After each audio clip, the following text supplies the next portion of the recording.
आज देखो अपन साइंस का चैप्टर नंबर फर्स्ट रासायनिक अभिक्रियाएं, ठीक है। कौन सा चैप्टर है? फर्स्ट रासायनिक अभिक्रियाओं के बारे में पढ़ेंगे। तो इस पार्ट में देखो एक टॉपिक है परिवर्तन के बारे में पढ़ेंगे, 2 नंबर रासायनिक अभिक्रियाओं के प्रकार, रासायनिक अभिक्रियाओं के प्रकार,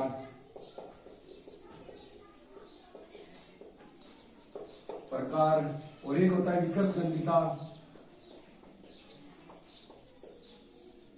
और 4 नंबर होता है संक्षारण, ठीक है। तो इस पार्ट में क्या है? 4 टॉपिक है, एक तो परिवर्तन और एक रासायनिक अभिक्रिया किसे कहती है, और रासायनिक अभिक्रिया रासायनिक समीकरण की बात है, रासायनिक अभिक्रिया किसे कहते हैं और इसके प्रकार, विभिन्न प्रकार की रासायनिक अभिक्रियाएं हैं। और एक टॉपिक है छोटा सा विकृत गंधिता, और एक है संक्षारण। एक क्या है? संक्षारण। इस टॉपिक को, इन टॉपिकों के बारे में अपन पढ़ेंगे, ठीक है। तो साइंस का चैप्टर नंबर फर्स्ट। तो सबसे पहले देखो परिवर्तन क्या है? परिवर्तन। तो पदार्थों में जो भी चेंज होता है वो क्या होता है? पदार्थों में चेंज मतलब परिवर्तन, मतलब जैसे कि आकाश से ओले पड़ते हैं, ठीक है। तो जमीन पर गिरने के बाद में क्या हो जाते हैं? वहां से कौन सी अवस्था होती है? ठोस अवस्था, बर्फ के रूप में थे, और नीचे जमीन में गिरने के बाद क्या कौन सी अवस्था आ जाती है? द्रव अवस्था। तो यही क्या होता है? चेंज होता है। तो पदार्थों में परिवर्तन है वो 2 प्रकार से होता है। पदार्थों में परिवर्तन होता है 2 प्रकार से होता है। एक तो होता है भौतिक परिवर्तन और एक होता है रासायनिक परिवर्तन। एक होता है रासायनिक परिवर्तन, रासायनिक परिवर्तन, ठीक है। तो भौतिक परिवर्तन और रासायनिक परिवर्तन। तो देखो सबसे पहले बात करेंगे अपन भौतिक परिवर्तन। भौतिक परिवर्तन किसे कहते हैं? तो पदार्थों में होने वाला ऐसा परिवर्तन जिसमें पदार्थ की भौतिक अवस्था जैसे कि रंग, रूप, आकार, इसमें क्या होता है? परिवर्तन होता है। उसे क्या कहते हैं? भौतिक परिवर्तन कहते हैं, ठीक है ना। तो पदार्थों में होने वाला ऐसा परिवर्तन जिसमें पदार्थ की भौतिक अवस्था जैसे कि आकार, रूप आदि में क्या होता है? परिवर्तन होता है, उसे क्या कहते हैं? भौतिक परिवर्तन कहते हैं। लेकिन इसमें क्या नहीं बनता? नया पदार्थ नहीं बनता, नया पदार्थ नहीं बनता, ठीक है। और क्या होता है? यह परिवर्तन क्या होता है? अस्थायी होता है। यह परिवर्तन क्या होता है? अस्थायी होता है। आई के बात सुन। तो यह एक तो इंपॉर्टेंट ये क्या है? परिवर्तन क्या होता है? अस्थायी होता है, अस्थायी परिवर्तन। और अस्थायी होता है वो क्या होता है? उत्क्रमणीय होता है, उत्क्रमणीय। और नया पदार्थ नहीं बनता, नहीं बनता है, ठीक है। नया पदार्थ नहीं बनता है। तो ये है भौतिक परिवर्तन के कुछ गुण। और अब देखो इसमें देखो जैसे कि है पानी है, पानी का सूत्र होता है H2O। H2O क्या होता है? जल। और ये अवस्था है इसकी द्रव अवस्था। कौन सी अवस्था है? द्रव अवस्था है। क्या है? द्रव अवस्था। और इसको अपन क्या करेंगे? ठंडा कराना। तो ठंडे करेंगे तो क्या करेंगे? यह कौन सी अवस्था में आ जाएगा? H2O जल। लेकिन ये क्या बन जाएगा? बर्फ। अगर फ्रिज में रखेंगे तो क्या बन जाएगी? बर्फ। तो अवस्था हो जाएगी ठोस अवस्था। क्या जाएगी? ठोस अवस्था। अब यही जल है, इसको क्या करेंगे अपन? गर्म करेंगे। गर्म करने के बाद में क्या बनेगा? ये भाप के रूप में H2O भाप। तो ये अवस्था कौन सी होगी? गैसीय अवस्था, ठीक है। तो है पानी, लेकिन क्या है? पानी से बर्फ, तो बर्फ से अपन वापिस पानी, ठीक है। बर्फ से वापिस पानी, पानी से भाप, और भाप से वापिस पानी। तो इसमें कोई नया पदार्थ नहीं बनता है। इसलिए इस परिवर्तन को क्या कहते हैं? भौतिक परिवर्तन कहते हैं। ऐसे ही मोम का पिघलना, मोम का पिघलना भी क्या होता है? भौतिक परिवर्तन होता है। तो ये था भौतिक परिवर्तन। नेक्स्ट देखो रासायनिक परिवर्तन, इसका उल्टा है। रासायनिक परिवर्तन किसे कहते हैं? पदार्थों में होने वाला ऐसा परिवर्तन जिसमें पदार्थ के रासायनिक गुण बदल जाते हैं, पदार्थ के रासायनिक गुण बदल जाते हैं तथा नया पदार्थ प्राप्त होता है या नया पदार्थ बनता है। तो सबसे पहले तो क्या है? यह परिवर्तन क्या होता है? स्थायी होता है। यह परिवर्तन क्या होता है? स्थायी होता है। भौतिक परिवर्तन अस्थायी होता है, जबकि रासायनिक परिवर्तन क्या होता है? स्थायी, स्थायी। और ये होता है अनुत्क्रमणीय। अनुत्क्रमणीय का मतलब होता है एक ही साइड में, मतलब अभिकारक से उत्पाद, तो उत्पाद से वापस अभिकारक संभव नहीं है। तो यह क्या होता है? अनुत्क्रमणीय, मतलब एक ही दिशा में चलता है। और इसमें क्या होता है? नया पदार्थ बनता है, नया पदार्थ बनता है, नया पदार्थ बनता है। और इसके उदाहरण जैसे कि लकड़ी का जलना, लकड़ी का जलना, लकड़ी का जलना, लकड़ी जलेगी तो क्या बनेगी? राख बनेगी। तो राख क्या होगा? एक नया पदार्थ प्राप्त हो गया। और नेक्स्ट है देखो लोहे पर जंग लगना, लोहे पर जंग लगना।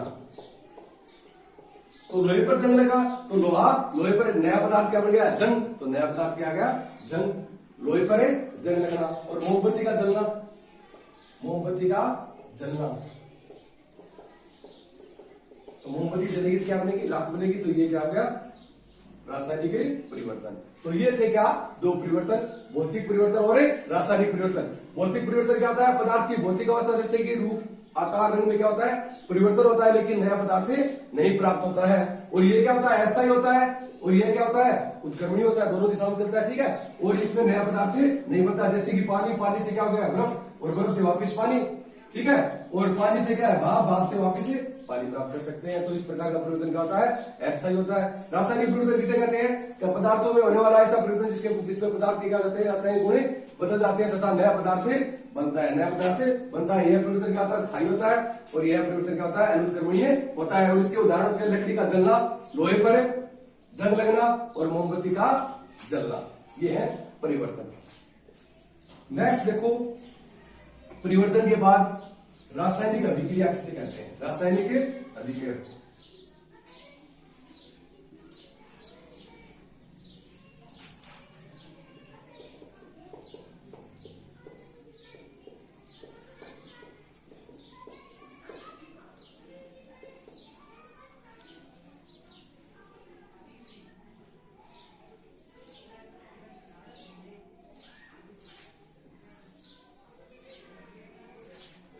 तो रासायनिक अभिक्रिया से कहते हैं वे पदार्थ जिनके रासायनिक संगठन तथा गुणधर्म, वे पदार्थ जिनके रासायनिक संगठन तथा गुणधर्म मूल पदार्थ से क्या होते हैं, भिन्न होते हैं। मूल पदार्थ से क्या होते हैं, भिन्न होते हैं। तो उन्हें क्या कहते हैं, रासायनिक अभिक्रिया। जिनके रासायनिक संगठन तथा रासायनिक गुणधर्म क्या होते हैं, मूल पदार्थ से क्या होते हैं, भिन्न होते हैं, उसे क्या कहते हैं, रासायनिक अभिक्रिया। जैसे कि C+O2 CO2। तो C+O2 कार्बन प्लस ऑक्सीजन, और क्या बना, कार्बन डाइऑक्साइड। तो इनके जो ये मूल पदार्थ है और इससे जो बड़ा है CO2, तो इनके गुणधर्म दोनों के क्या हो, अलग अलग। तो उन्हें क्या कहते हैं, रासायनिक अभिक्रिया कहते हैं। क्या कहते हैं, रासायनिक अभिक्रिया। और रासायनिक अभिक्रिया में भाग लेने वाले पदार्थ कौन कौन भाग ले रहा है, C और O2, तो इन्हें क्या कहते हैं, अभिकारक कहते हैं। तो रासायनिक अभिक्रिया में भाग लेने वाले पदार्थ क्या कहलाते हैं, अभिकारक कहलाते हैं। और अभिकारकों के परिणाम स्वरूप जो पदार्थ प्राप्त होता है उसे क्या कहते हैं, क्या कहते हैं, उत्पाद कहते हैं। अभिकारकों के परिणाम स्वरूप जो पदार्थ प्राप्त होता है उसे क्या कहते हैं, उत्पाद कहते हैं। तो यह है रासायनिक अभिक्रिया, ठीक है। वे पदार्थ जिनके रासायनिक संगठन तथा गुणधर्म मूल पदार्थ से क्या होते हैं, भिन्न होते हैं। तो जो पदार्थ लिए C और O2 और इसकी क्रिया कराई तो CO2 बना। CO2 क्या है, C और O2 के जो गुणधर्म है वो किससे होते हैं, CO2 से क्या होते हैं, अलग होते हैं। तो यह होती है रासायनिक अभिक्रिया। अगर रासायनिक अभिक्रिया के बाद में है रासायनिक समीकरण। रासायनिक समीकरण और रासायनिक अभिक्रिया एक ही बात है, रासायनिक समीकरण।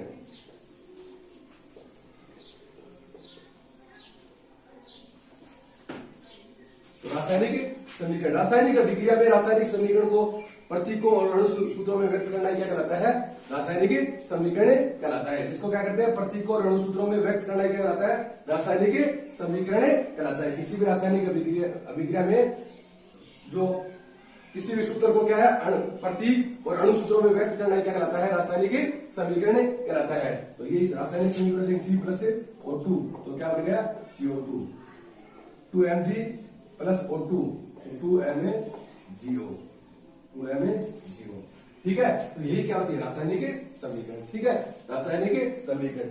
अब देखो रासायनिक समीकरण को लिखने के नियम, रासायनिक समीकरण को लिखने के नियम। तो रासायनिक समीकरण को लिखने के नियम देखो, सबसे पहले तो क्या है कि रासायनिक समीकरण में अभिकारक हमेशा क्या होते हैं, बाई साइड में, और उत्पाद क्या होते हैं, दाई साइड में होते हैं, ठीक है।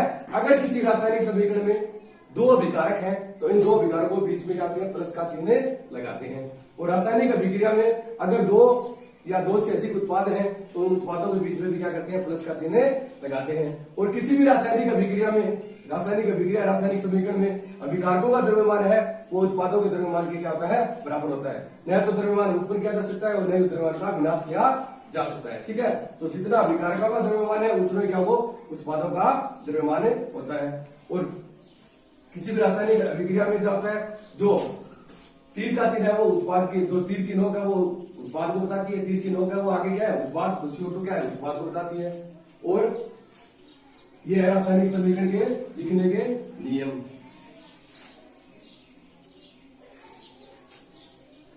तो किसी भी रासायनिक समीकरण या किसी भी रासायनिक अभिक्रिया को संतुलित करने के लिए, संतुलित करना क्या कहलाती है? संतुलित रासायनिक अभिक्रिया या संतुलित रासायनिक समीकरण कहलाती है।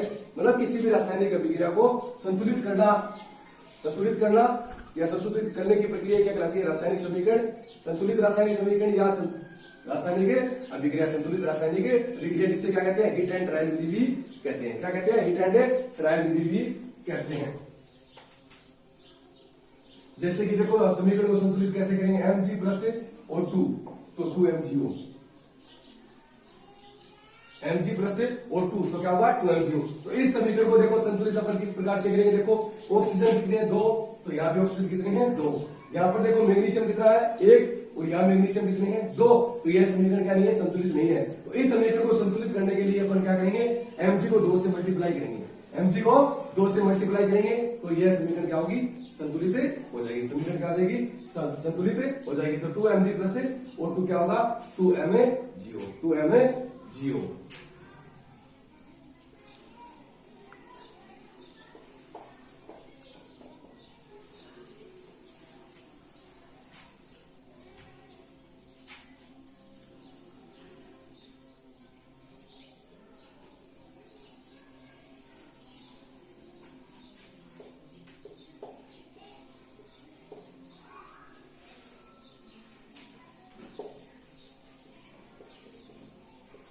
अब देखो ये है लोहे पर जंग लगने की अभिक्रिया।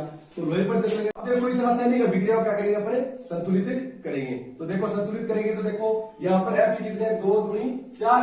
तो यहाँ पर Fe कितने हैं? 1, तो 4 से मल्टीप्लाई कर दो, 4 एकम 4, तो 4Fe और 4Fe। अब देखो जल के अणु देखो यहाँ पर कितना है? 1, और यहाँ पर जल के अणु 3, तो ये और 3 मल्टीप्लाई 2 तो कितने हो गए? 6, 6H2 हो जाएंगे, 6H2। अब देखो यहाँ पर ऑक्सीजन कितने हैं? 2 दिए 6, 2 दिए 6 ऑक्सीजन है। 3 ये 2 से मल्टीप्लाई तो 2 दिए 6, तो यहाँ पर 2 ये और 3 से मल्टीप्लाई। तो यह रासायनिक समीकरण या रासायनिक अभिक्रिया क्या है? संतुलित रासायनिक अभिक्रिया। इसे क्या कहते हैं? हीट एंड ट्रायल विधि कहते हैं। Heat and trial method. ठीक है, तो ये रासायनिक समीकरण क्या है? संतुलित है या रासायनिक अभिक्रिया संतुलित है। तो इस प्रकार से अपन रासायनिक अभिक्रियाओं को क्या करते हैं? संतुलित करते हैं। और नेक्स्ट क्लास में अपन पढ़ेंगे रासायनिक अभिक्रियाओं के प्रकार। रासायनिक अभिक्रिया क्या होती है? विभिन्न प्रकार की होती है। तो इनमें से क्या होती है? संयोजन अभिक्रिया, वियोजन अभिक्रिया। ठीक है, अब वियोजन अभिक्रिया का दूसरा नाम होता है अपघटन अभिक्रिया, फिर ऑक्सीकरण अभिक्रिया, अपचयन अभिक्रिया, रेडॉक्स अभिक्रिया, विस्थापन अभिक्रिया, द्विविस्थापन अभिक्रिया, और उष्माशोषीय अभिक्रिया और उष्मा क्षेत्रीय अभिक्रियाओं के बारे में नेक्स्ट क्लास में पढ़ेंगे। ठीक है।